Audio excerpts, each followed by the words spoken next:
Ya, Iya, shalom puji Tuhan. Iya, ini panggilannya Yahya ya, Mas Yahya ya. Yahya Pak, nama baptis saya Yahya Oke, Baihaqi.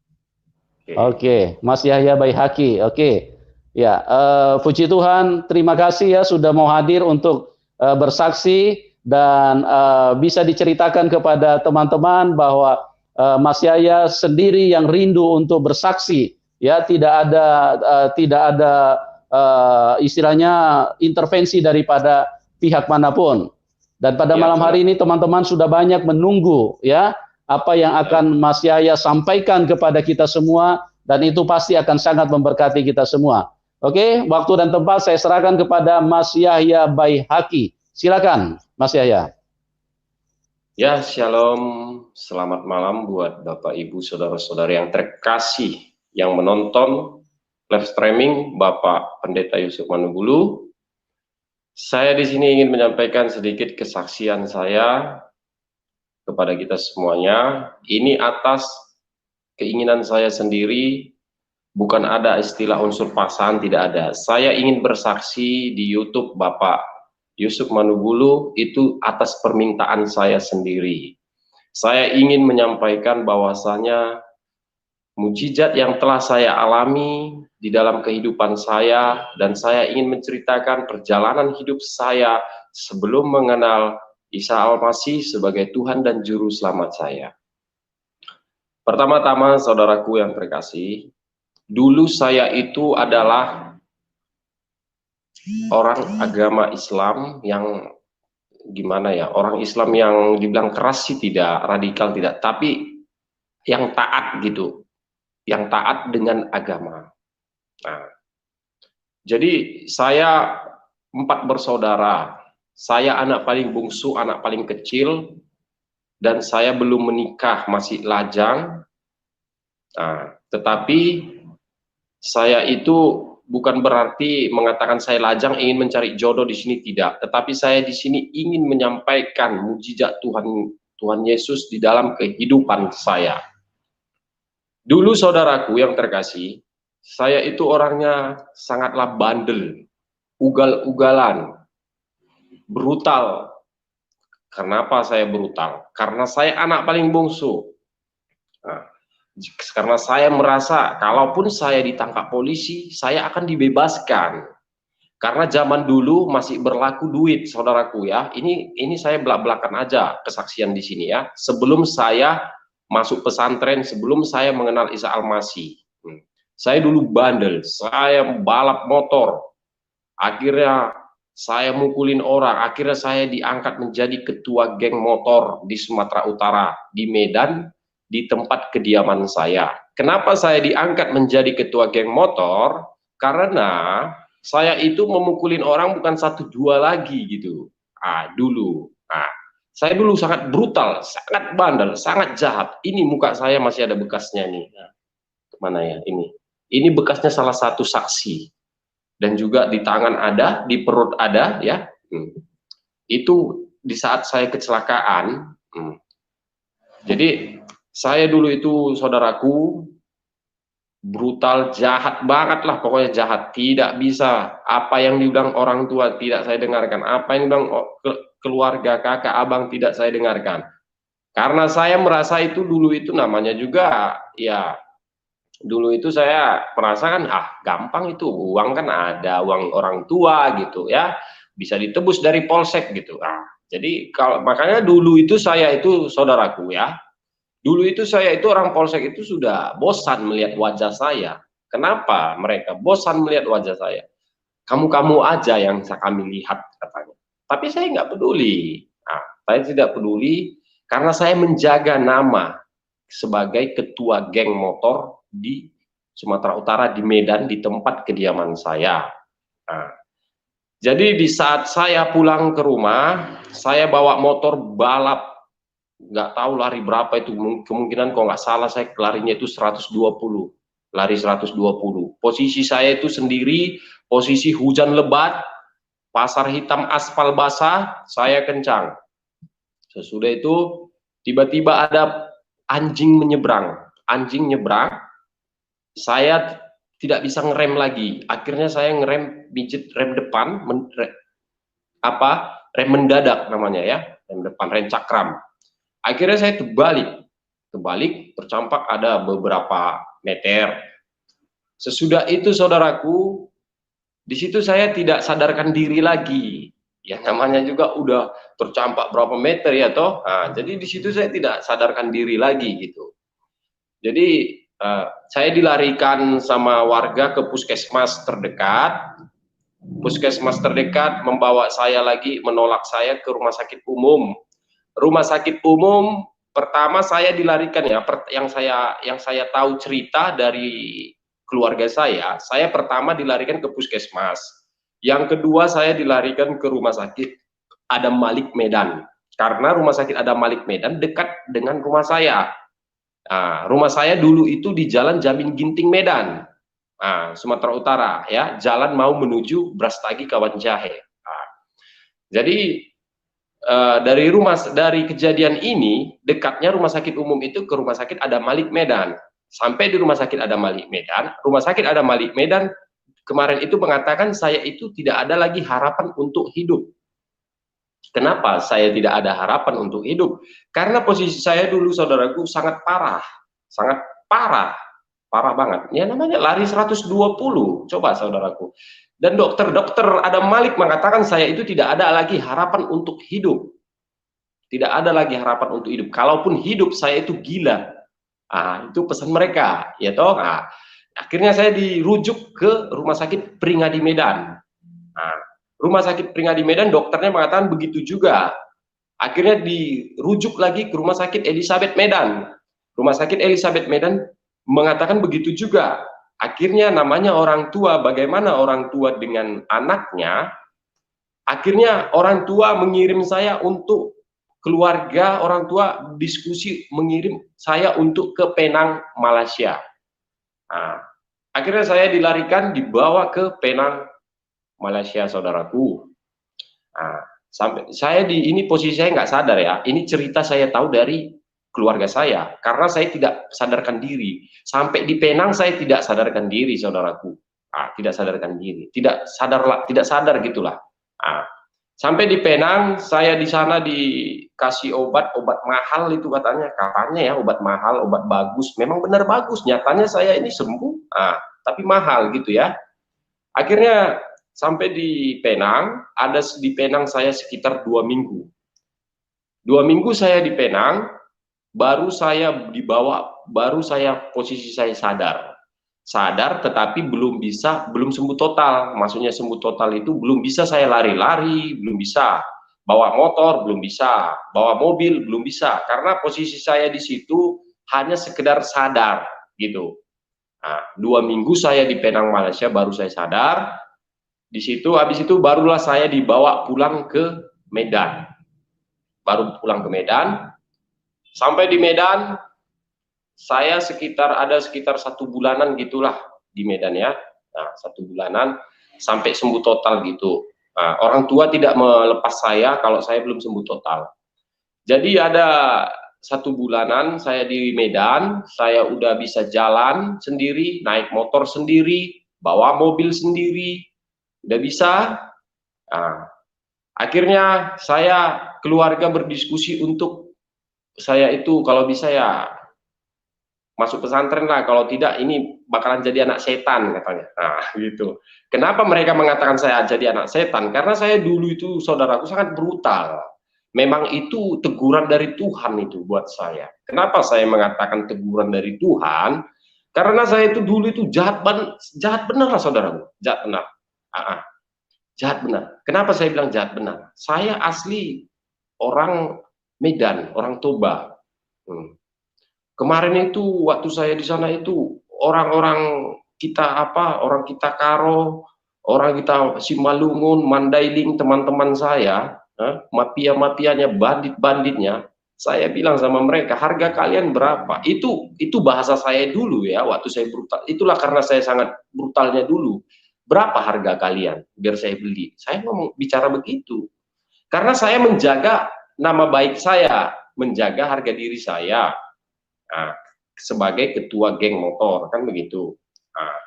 Jadi akhirnya pulang saya, saudaraku, dari Penang, Malaysia. Saya pulang, posisi saya sudah sadar, tapi belum sembuh total. Pulang ke Medan, sampai di Medan, keluarga dan orang tua diskusi untuk memasukkan saya ke pondok pesantren. Kalau tidak, ini bahaya. Ini bisa jadi kembali lagi jadi anak setan, katanya. Nah, itu bahasa mereka. Karena orang tua udah habis-habisan, saudaraku. Nah, gitu. Jadi akhirnya saya masuk pondok pesantren. Ya, akhirnya saya masuk pondok pesantren Medan. Di dalam pondok pesantren Medan saya belajar sungguh-sungguh, saudara.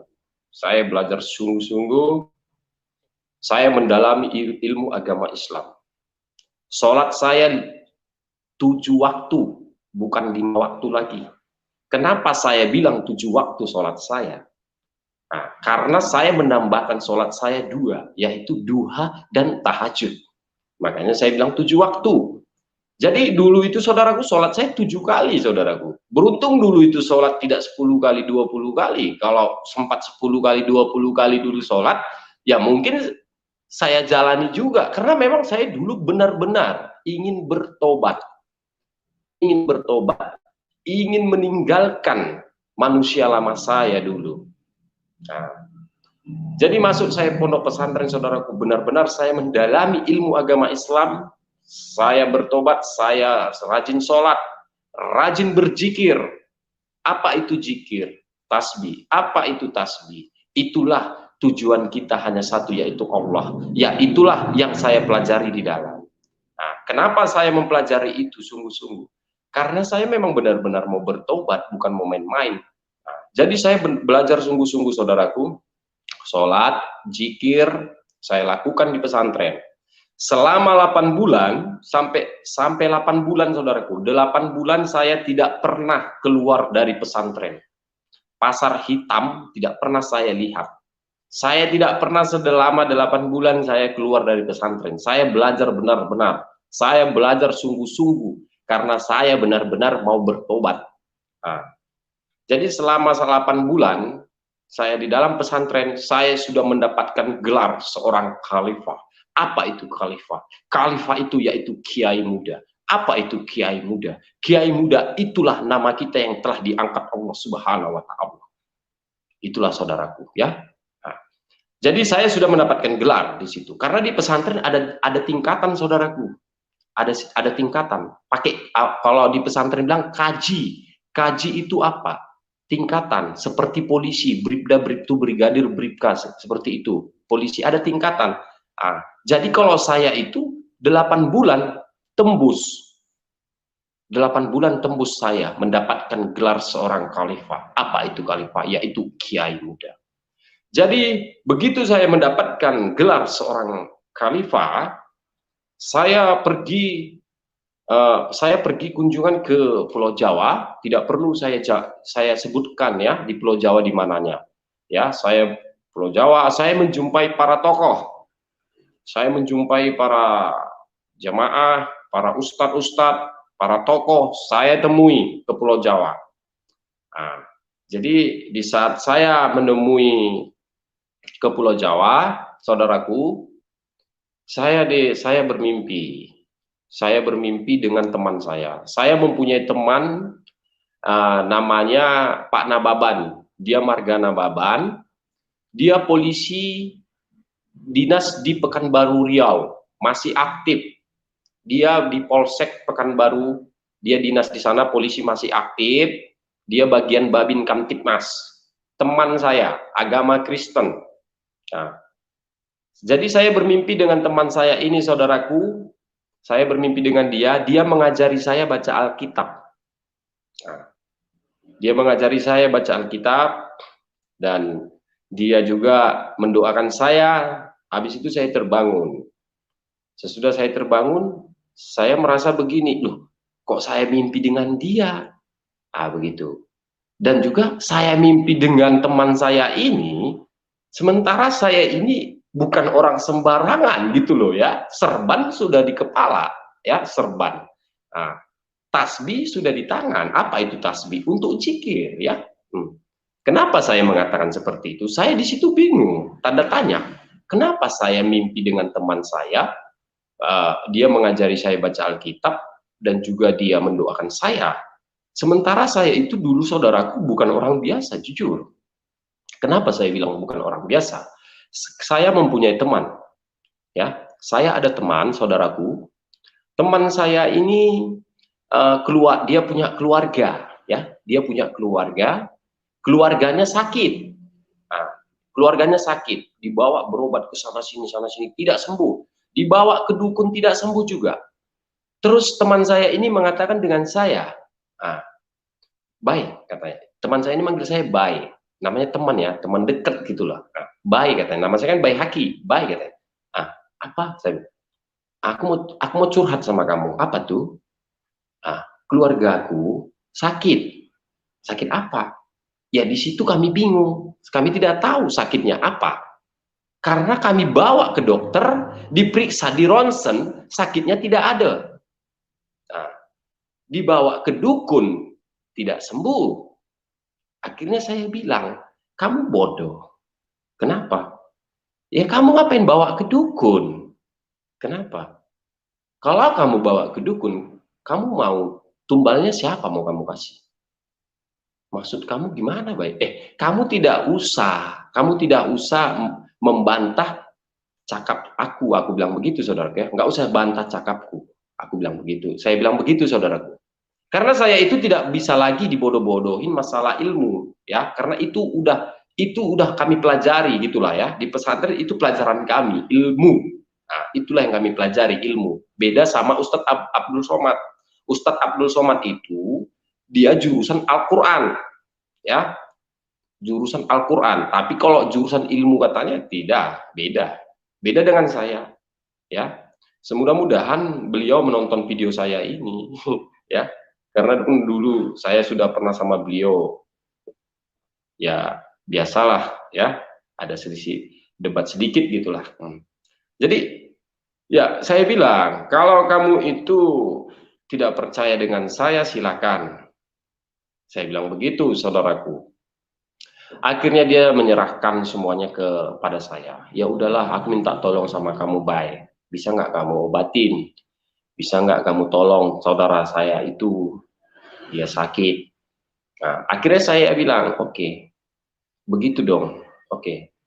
Insya Allah, kalau kami dulu bicara begitu, saudaraku ya, karena saya kan dulu memang Islam yang taat dengan agama loh, bukan Islam kaleng-kaleng, tidak. Insya Allah saya bilang, insya Allah bisa saya lihat sakitnya apa, bisa saya lihat siapa yang membuat dia sakit. Saya bicara begitu dengan beliau, saudaraku, dengan teman saya ini. Akhirnya saya cek, ya, dengan kepintaran saya, ya, beliau itu ternyata disantet. Nah, disantet. Kenapa beliau tidak sembuh dibawa ke dukun?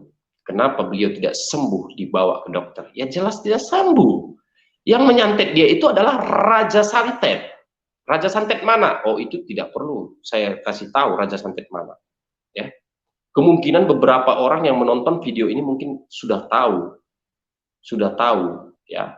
Bahkan agama Islam yang menonton video saya ini pasti dia tahu bahwasanya itu nyata di saat saya tanding ilmu dengan Raja Santet. Nah, saya mengobati dia sembuh. Akhirnya dia sembuh. Dukun santet ini marah. Kenapa dia marah? Ya jelas dia marah. Ya saya mengobati yang sakit, sementara yang buat dia sakit itu dia. Kan begitu. Dia marah, dia menantang saya. Nah, dia menantang saya, mengajak saya tanding. Oke, silakan. Saya tidak takut. Kenapa saya tidak takut? Karena saya di bawah naungan guru saya. Saya berpikir begitu ya. Nah, ini kesaksian nyata ya, saudaraku ya. Ini bukan hoax ya. Ini nyata, saudaraku ya. Semoga menjadi berkat buat kita semua ya. Biar saya ceritakan ya perjalanan hidup saya sebelum mengenal Isa Al-Masih sebagai Tuhan dan Juru Selamat saya ya. Saya berpikir begini, oke, kalau kamu menantang saya tanding ilmu, walaupun kamu ditakuti orang, walaupun kamu itu Raja Santet, saya tidak takut. Oke, ayo. Saya berpikir begini karena saya itu di bawah naungan guru saya. Itulah pikiran saya dulu. saudaraku ya. Akhirnya saya tantang dia. Saya tantang, saya tarik, saya keluarkan.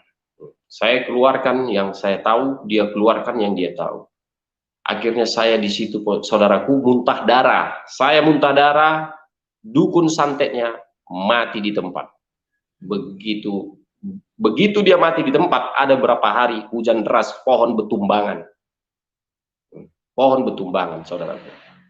Kenapa tidak masuk media sosial? Kenapa tidak masuk berita? Masuk berita hanya dilihatkan tumbang pohon. Mereka tidak tahu apa penyebabnya itu semua. Nah, begitu dia mati, saudaraku, tewas di tempat. Saya orang Medan, saya asli anak Medan.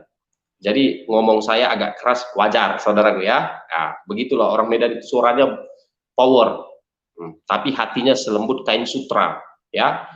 Begitu dia tewas, nah, pohon betumbangan, hujan kencang, aduh anginnya macam angin puting beliung. Begitu dia meninggal, ya, saya muntah darah, saudaraku. Saya muntah darah, posisi saya di situ. Karena saya merasa, ya, siapa yang bisa melawan ilmu saya itu. Dulu saya berpikir begitu, dan juga saya berpikir, saya masih lajang, belum ada tanggungan, belum ada tanggungan untuk istri, tanggungan untuk anak belum ada. Dan juga saya ini berpikir begini, kalau bukan saya yang melawan dia, siapa lagi, ya, siapa lagi? Karena yang di atas saya tidak berani melawan dia, menantang dia. Karena apa tidak berani menantang dia? Karena dia memikirkan anak istrinya. Memikirkan anak istrinya. Dia tidak berani, ya. Ustadz Abdul Somad Tanjung Balai, orang Sumatera Utara. Saya orang Medan, orang kota Medan. Kenapa saya kenal sama beliau? Kenapa saya itu ingin berdebat dengan beliau? Yaitu pribadi kami, tetapi itu tidak perlu dibahas di sini. Begitu, saudaraku ya. Intinya saya itu sudah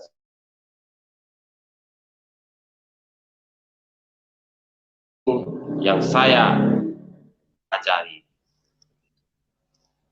Jadi sesudah saya tanding ilmu, saya muntah darah, beliau meninggal, saya pergi ke Pulau Jawa, silaturahmi, yaitu menjumpai para tokoh agama, menjumpai ustadz, menjumpai jamaah. Jawa tidak usah saya sebut banyak daerah mana, tidak usah ya. Nah, jadi sampai di situ saya sekitar 2 minggu. Jadi di saat saya menginap di situ, saya bermimpi dengan teman saya ini, Pak Nababan, saudaraku. Pak Nababan ini saya bermimpi dengan beliau. Nah, 2 kali saya bermimpi dengan beliau, saudaraku. Yang pertama dia mengajari saya baca Alkitab, habis itu dia mendoakan saya. Tetapi di situ saya lupakan karena beliau mengatakan, lupakanlah bang.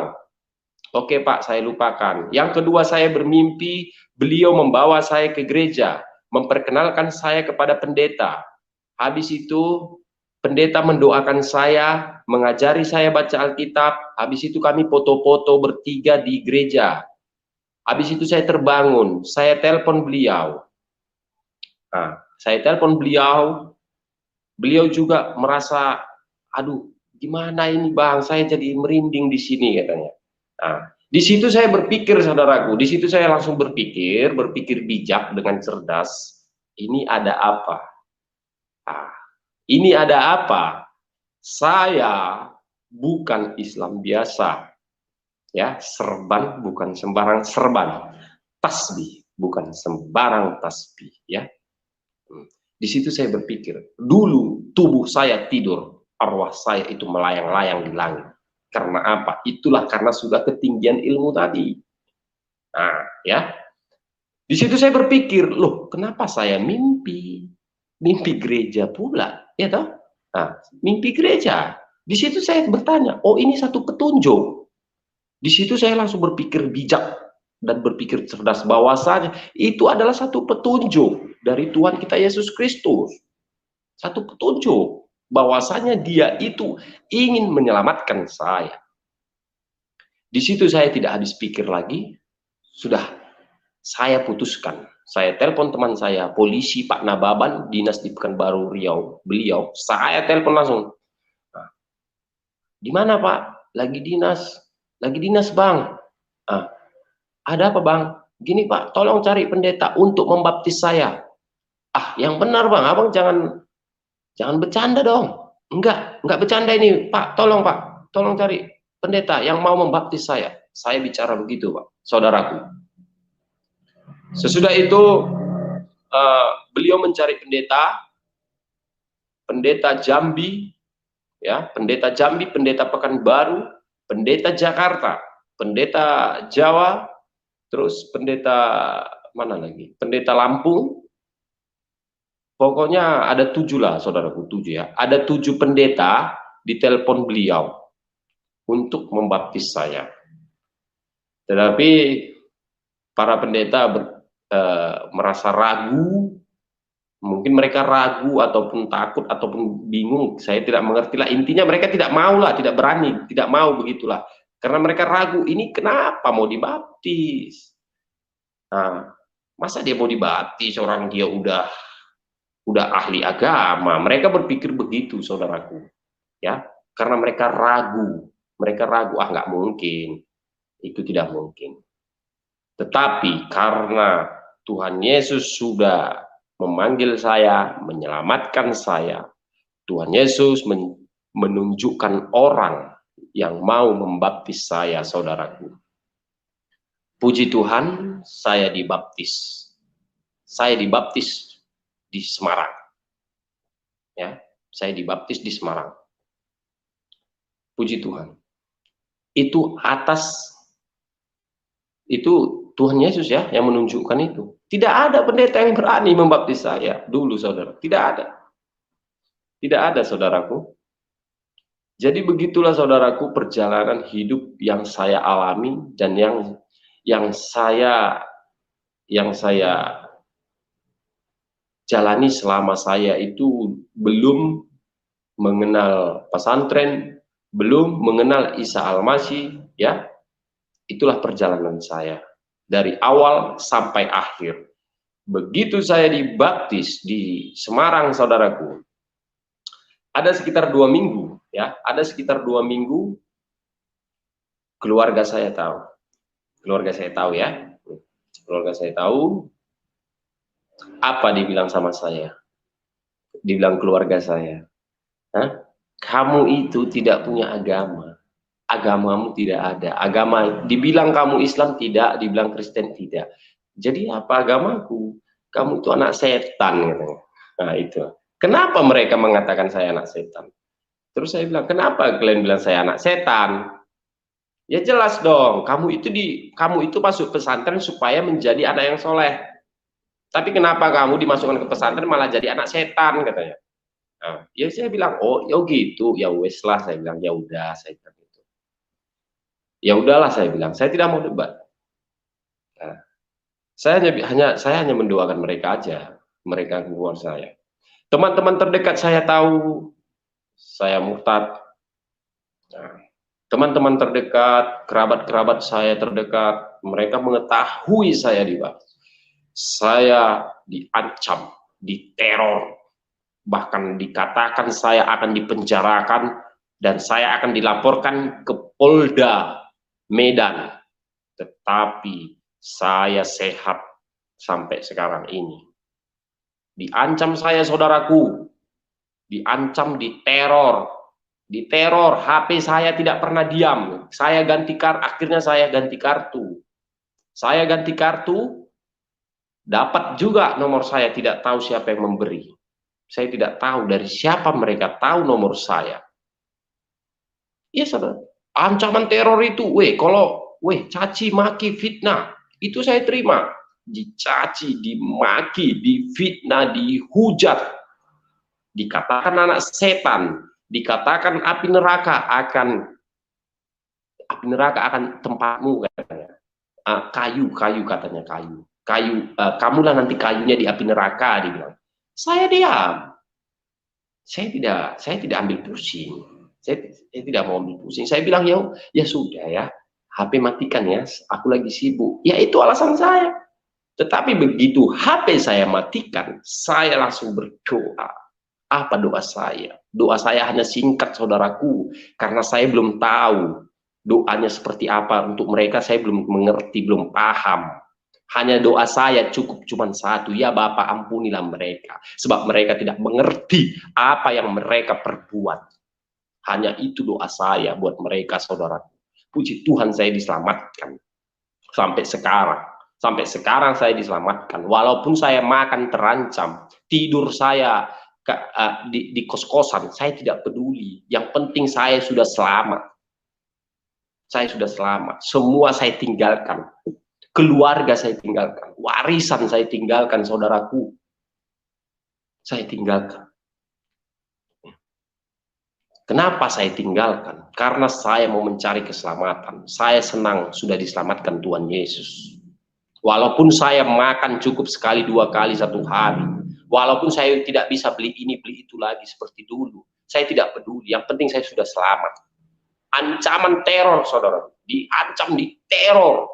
Kalau HP, saudaraku, hampir setiap hari lah. Dalam satu hari nggak tahu berapa ratus panggilan tak terjawab. Berapa SMS masuk. Saya tidak peduli. Saya dilaporkan ke Polda Medan. Beruntung Kapolda Medan orangnya konsisten, komitmen, konsekuen. Dia tidak mau mengurus masalah begituan. Dia tidak mau diduitin. Ini cakap kasarnya ya.